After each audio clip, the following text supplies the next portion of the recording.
அன்பிற்குரியோர்களே, ஒரு கிறிஸ்தவனின் மகா பெரிய இக்கட்டு என்னவென்றால், தேவன் கிறிஸ்துவுக்குள் நமக்கு வேண்டிய எல்லாவற்றையும் சவதரித்து வைத்துவிட்ட போதிலும் கூட நமது நடத்தையில் நாம் இன்னும் பூரணராகவில்லை என்பதுதான்.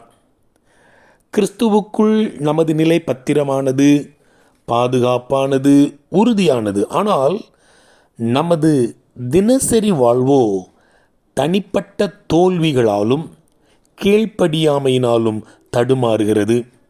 அது நமக்கு ஏமாற்றத்தை தருவதுடன் தேவனோடு உள்ள நமது உறவின் அந்யோன்யத்தையும் கெடுத்து போடுகிறது. இதுதான் கிறிஸ்தவனது மகா பெரிய இக்கட்டு.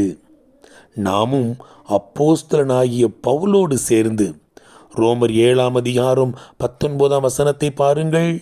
ஆதலால் நான் விரும்புகிற நன்மையை செய்யாமல் விரும்பாத தீமையை செய்கிறேன். மட்டுமல்ல, 24 பாருங்கள். நிர்பந்தமான மனுஷன் நான், இந்த மரண சரீரத்திலிருந்து யார் என்னை விடுதலையாக்குவார் என்று கதறுகிறோம். இதுவே கிறிஸ்தவனின் மகா பெரிய இக்கட்டாயிருக்கிறது. வாழ்த்துக்களுடன் ஜார்ஜ்.